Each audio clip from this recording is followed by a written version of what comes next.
बिस्मिल्लाहिर्रहमानिर्रहीम अस्सलाम वालेकुम। इस फर्दर एक और क्लिप के अंदर हम ये स्टडी करेंगे कि चेस टेस्ट जो है वो क्या होता है लॉसलेस जॉइन के लिए। एज अ रिमाइंडर हम ये चीज़ देखते हैं कि लॉसलेस जॉइन का मतलब ये है कि जब आपके पास एक आपका मेगा रिलेशन है, एक बड़ा रिलेशन है, और आप समझते हैं कि इसके अंदर डेटा अनोमलीज आ रही हैं, तो अगर इसमें अनोमलीज एग्जिस्ट करती हैं तो हमें इसको डिकम्पोज करना पड़ता है into certain number of relations. ठीक है, अब ये जो रिलेशंस हैं इनके अंदर, क्योंकि इसकी जितनी भी एट्रीब्यूट्स होती हैं वो डिवाइड हो जाती हैं। अब कुछ जो है वो R1 में चली जाएंगी, कुछ R2 एंड सो ऑन, कुछ Rn में। तो इन सब को वापस ज्वाइन करने से अगर हमें सेम जो है वो रिलेशन R दोबारा से मिल जाए तो हम कहेंगे कि ये लॉसलेस ज्वाइन हो गया है। ठीक है, यानी कि इंफॉर्मेशन लॉस नहीं हुई, यानी जो टपल्स इसमें मौजूद हैं वो इधर इनको ज्वाइन लेने के बाद जो इसमें मौजूद है वो रहती हैं, कोई कमी बेशी इसमें नहीं एग्जिस्ट करती, तो हम ये कहेंगे कि लॉसलेस ज्वाइन जो है वो अकर हुआ है। अब ये कैसे चेक किया जाए कि जॉइन जो है वो लॉसलेस है कि नहीं, कि आप टपल्स को तो चेक इस तरह से नहीं कर सकते इतना ज़्यादा। तो उसके लिए एक टेस्ट है जो चेस टेस्ट कहलाता है। अब उसको हम स्टडी करेंगे कि वो कैसे अप्लाई करना है। तो जैसे मैंने बताया आपको कि अगर हम आर को डिकम्पोज करते हैं सर्टेन सेट ऑफ एट्रीब्यूट्स में, जो कि S1 की प्रोजेक्शन है, बेसिकली प्रोजेक्शन है ना आर रिलेशन के ऊपर। अगर मैं S1 जो है वो it is equal to A B, यानी दो एट्रीब्यूट्स में आर में से लेना चाहती हूँ, अगर मैं उसकी प्रोजेक्शन आर के ऊपर करूंगी तो वो मेरा एक रिलेशन R1 बन जाएगा। इसी तरह से ये R2 एंड सो ऑन। इन सब का जॉइन लेने से जो मेन आर है जिससे डिकम्पोज होके ये बने हैं वही आना चाहिए। तो प्रॉपर्टी यही है कि हमें पता है कि natural join is associative and commutative, जिसका मतलब ये है कि आप सब रिलेशंस को आगे पीछे करके जॉइन ले लें, इस बात से कोई फर्क नहीं पड़ता मैं ऐसे ले लूं या इस तरह से ले लूं, ये बात एक ही है। तो हम ये कहेंगे कि जो टपल टी इन आर, जो कि आर में मौजूद है, कोई भी टपल जो कि आर रिलेशन में मौजूद है, अगर हम आर को ब्रेक डाउन करते हैं और सब रिलेशंस उसके बनते हैं और फिर हम वापस उसका ज्वाइन लेने से जो नया रिलेशन आता है वो उसके अंदर वो टपल भी एग्जिस्ट करनी चाहिए। यानी दो आर हैं, एक ओरिजिनल आर है और एक आर है which is gained from joining the sub relations. तो जो टपल उसमें मौजूद है मेन में वो ज्वाइंट वाले में भी होनी चाहिए। तो ये लॉसलेस ज्वाइन की एक प्रॉपर्टी है। मेंबरशिप टेस्ट क्या कहलाता है? ऐसा टेस्ट जिसमें हमने ये वेरीफाई करना है कि डिकम्पोजिशन लॉसलेस हुई है, जिसका मतलब है कि every tuple in the join is also in are. Same बात जो भी ऊपर की है, ये हमारा मेंबरशिप टेस्ट होगा जो हम चेस टेस्ट में करेंगे। चेस टेस्ट के लिए हमें एक पहले जो है ना वो एक रिलेशन ड्रॉ करना है, जिसे हम जो है वो टैब्लू भी बोलते हैं। अब ये जो टैब्लो है ये क्या चीज़ है? बेसिकली हमारे पास अगर कोई रिलेशन आर आता है और उसके अंदर एट्रीब्यूट्स कुछ मौजूद हैं, और लेट्स से हमें ये पता है कि जो डिकम्पोज रिलेशंस हैं वो ये तीन बने हैं और इनके अंदर ये एट्रीब्यूट्स हैं। तो इस अगर आपने जब टैब्लो को ड्रॉ करना होगा तो हम क्या करेंगे, हम जितनी इसकी एट्रीब्यूट्स हैं चार मेन रिलेशन की, वही एट्रीब्यूट्स हम यहाँ पे जो है वो बना लेंगे और उनके कॉलम्स उतने के ही बना लेंगे। और उसके बाद हम क्या करेंगे कि जो सब रिलेशंस हैं, जो डिकम्पोज रिलेशंस हैं, उनको देखेंगे। सो पहली बात तो ये कि हमें ये अंदाज़ा हो रहा है कि S1 के अंदर ए और डी जो है वो मौजूद है। तो हम क्या करेंगे कि फर्स्ट रो में जब आप उसका बना रहे होंगे रिलेशन वन, इसी तरह से रिलेशन टू की एक और रिलेशन थ्री की एक जो है ना वो टपल होगी हमारे पास। तो जो पहली टपल है जिसमें रिलेशन वन है, वहाँ ए और डी की जगह हम ए और डी इस तरह से छोटे लिख देंगे, और जो बाकी एट्रीब्यूट्स होंगी उनकी जगह पे हम इस तरह से उनको सबस्क्रिप्ट करके जो उनकी टपल का नंबर है वो साथ अटैच करके लिख देंगे। इसी तरह से सेकंड रिलेशन में हमारे पास ए और सी है, और हम क्या करेंगे कि जहाँ पे ए और सी मौजूद है वहाँ अगेन स्मॉल अल्फ़ाबेट्स हम इस्तेमाल करेंगे, और बाकी जगहों के ऊपर हम उसको जो है वो सबस्क्रिप्ट करके जो है वो हम लिख लेंगे। इसी तरह से हमारे पास तीसरा रिलेशन है जिसमें बी सी डी है, और हम इसको क्या करेंगे, इधर बी सी डी को लिख देंगे और यहाँ पे ए के साथ थ्री अटैच कर देंगे। तो ये हमारा टैब्लो जो है वो बन गया है। अभी हमने चेस टेस्ट अप्लाई नहीं किया, अभी हमने सीखा है कि हमने टैब्लो को इमीडिएटली देख के किस तरह से बनाना है। अच्छा, अब हम चेस टेस्ट को देखते हैं। तो हमें इन यही सेम तीन रिलेशंस थे, इनको देख के हमने जो अपना टैब्लो है वो ये क्रिएट कर लिया।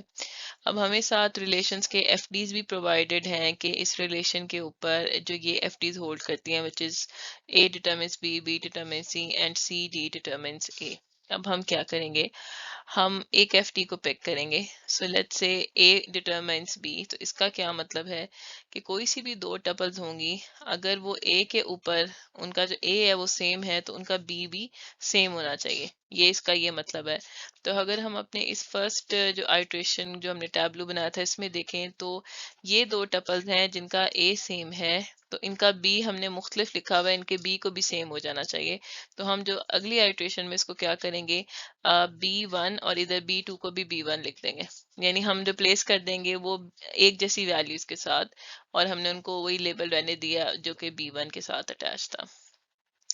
अच्छा, अब उसके बाद फिर हम ये देखेंगे बी और सी, सेकंड एफटी जो है वो हम एग्जिस्ट देखते हैं कि जहाँ पे बी जो है वो सेम हो। अब इस पर्टिकुलर आइट्रेशन में तो कोई ऐसी टपल हमारे पास मौजूद नहीं है, लेकिन अगर हम इस आइट्रेशन टू को देखें तो आइट्रेशन टू में B1 और B1 ये दो टपल्स हैं जहाँ पे ये दोनों सेम हो रहे हैं, तो हमने अब इनके अगले C1 और C को भी सेम करना है।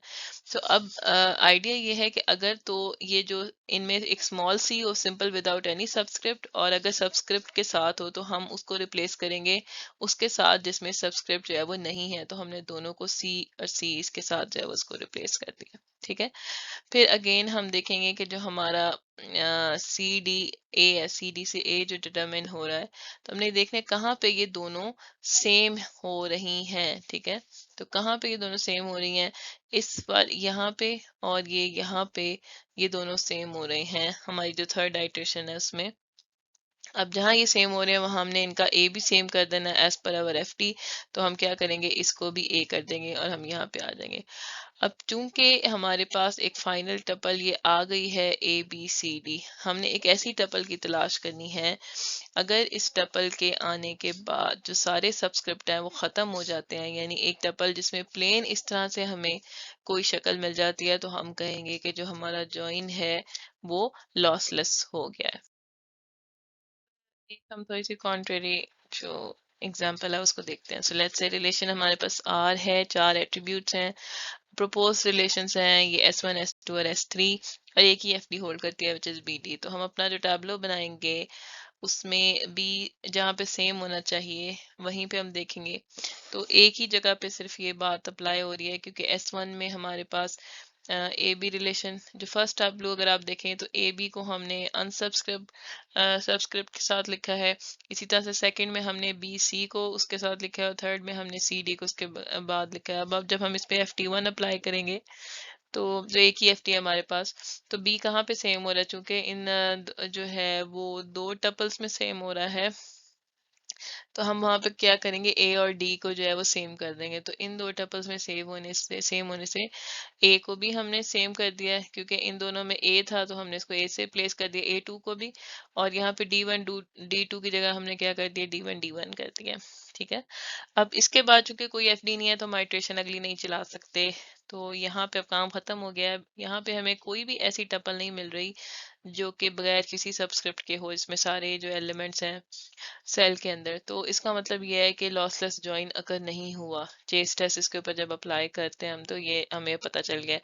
अब इस ये साबित किस तरह से हो रहा है, अगर हम इसको थोड़ा सा ऑब्जर्व करें, लेट्स से यही हमारा सेम रिलेशन होता, आर होता, इसमें तीन टपल्स ही होती, और हम इसको जो है अगर इसके ऊपर प्रोजेक्शन करते हैं S1 के लिए, projection of S1 onto R, तो हम ये देखते हैं हमारे पास कितनी कौन सी टपल्स आएंगी, हमारे पास एक ऑर्डर पेयर आएगा क्योंकि ए बी है ना। तो इन दो कॉलम्स को देखें तो इसके अंदर जो एट्रीब्यूट्स हमारे पास आएंगी इसको देखते हुए एफ टी को अप्लाई करने के बाद दो ही बचती हैं जो ऑर्डर पेयर्स हैं, एक ए बी और एक हमारे पास A3, B3, ये दो ही टपल्स, क्योंकि ये दोनों तो एक जैसी हैं और ये एक है, तो ये इसके अंदर आ जाएगा। इसी तरह से अगर मैं यहाँ प्रोजेक्शन आपको लेके बताऊं ऑफ S2 ऑन R, तो उसमें दो एट्रीब्यूट्स हैं B और C, तो B और C को अगर हम देखें तो तीन आएंगी, BC1, B और C और B3C, जो कि यहाँ ये तीनों लिखी हुई हैं। इसी तरह से प्रोजेक्शन अगर S3 की हो R के ऊपर तो वो CD है, तो वो C1D1 CD1 और CD आ जाएगा, जो कि ये तीनों लिखे हुए हैं। अब ये हमारे पास तीन तो चले प्रोजेक्शंस पता चल गए, ये भी पता चल गया कि इन रिलेशंस के अंदर टपल्स कौन सी आएंगी। तो अगर इनकी टपल्स में बाद में हमने ये चेक करना होता है इनको रीजॉइन करके कि रीजॉइन करने से क्या सेम टपल्स प्रोड्यूस हो रही हैं।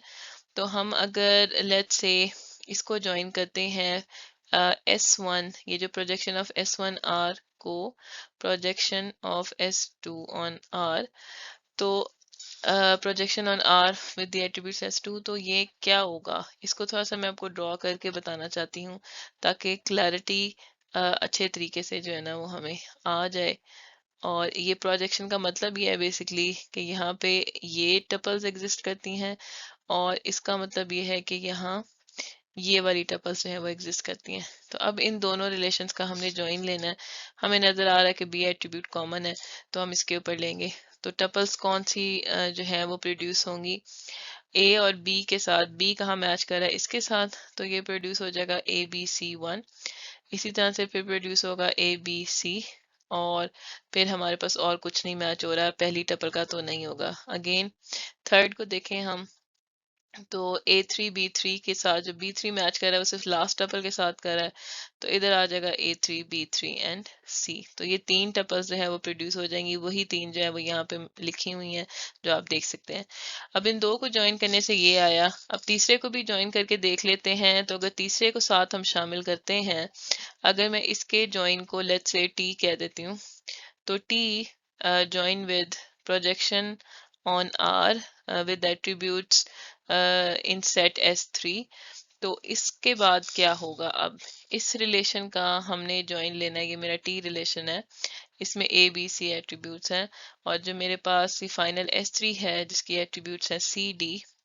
S3 जो रिलेशन है उसमें C और D आते हैं, और C और D में जो एट्रीब्यूट्स हैं वो हैं C1 D1 C D1 और C और D, ये आती हैं। अब इन दोनों का ज्वाइन लेना है, तो हम देखें कि इनमें जो कॉमन एट्रीब्यूट है वो C एट्रीब्यूट है। ठीक है, इसके हिसाब से ज्वाइन होगा। तो पहला होगा ABC1D1। ठीक है, ये ABC1D1।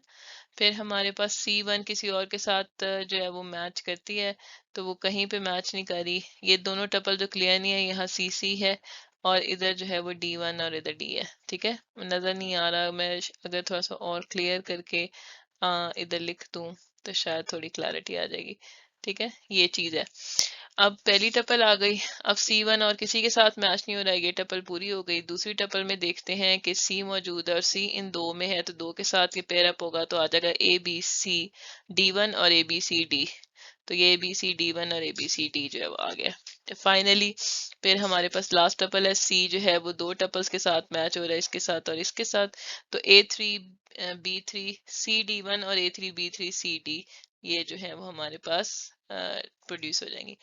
अब आप यहाँ पे देखें तो कितनी आसानी से आप अंदाजा लगा सकते हैं कि हमने कहा था लॉसलेस ज्वाइन की जो प्रॉपर्टी है कि ये जब सबका ज्वाइन हो जाएगा तो सेम टपल्स आनी चाहिए जो कि आपके आर के अंदर मौजूद है। तो आर में तीन टपल्स थी, और हमारे इनको ज्वाइन लेने से जो है वो 5 टपल्स प्रोड्यूस हो रही हैं और एक्स्ट्रा टपल्स प्रोड्यूस हो रही है। तो इसका मतलब यह है कि लॉसलेस ज्वाइन जो है वो हमारा नहीं हुआ। तो आप यहाँ पे थोड़ा सा टाइम निकाल के ये भी देखें कि इसमें जो है वो एक्स्ट्रा टपल्स जो है वो कौन सी प्रोड्यूस हुए हैं। सो अगर इस रिलेशन को आप देखें यहाँ पे, तो ABC1D1 ये पहली टपल है हमारी T1 जो ये मौजूद है, और ABCD1 ये हमारी दूसरी टपल है, ये T2 है। इसी तरह से ABCD ये टपल मौजूद नहीं थी, ये भी प्रोड्यूस हो गई है। A3B3CD ये हमारी टपल 3 है, और ये भी एक्स्ट्रा टपल है, तो ये दोनों टपल जो है वो नहीं है। तो बेसिकली आपने इसको नहीं देखना, आपने FT अप्लाई करने के बाद जहां से आप स्टार्ट हुए थे, हमने इसी को देख के ही अपनी फिलिंग की थी। तो इसी को देख के मैंने यहाँ पे इसको जरा गलत रेफरेंस कर दिया आपको, तो आपने इसको देख के जो है वो चेक करना है। तो जो चेस्ट टेस्ट ने कहा है वही हमारा जो है वो हाथ से करने से भी हमें वही अंदाजा हो गया।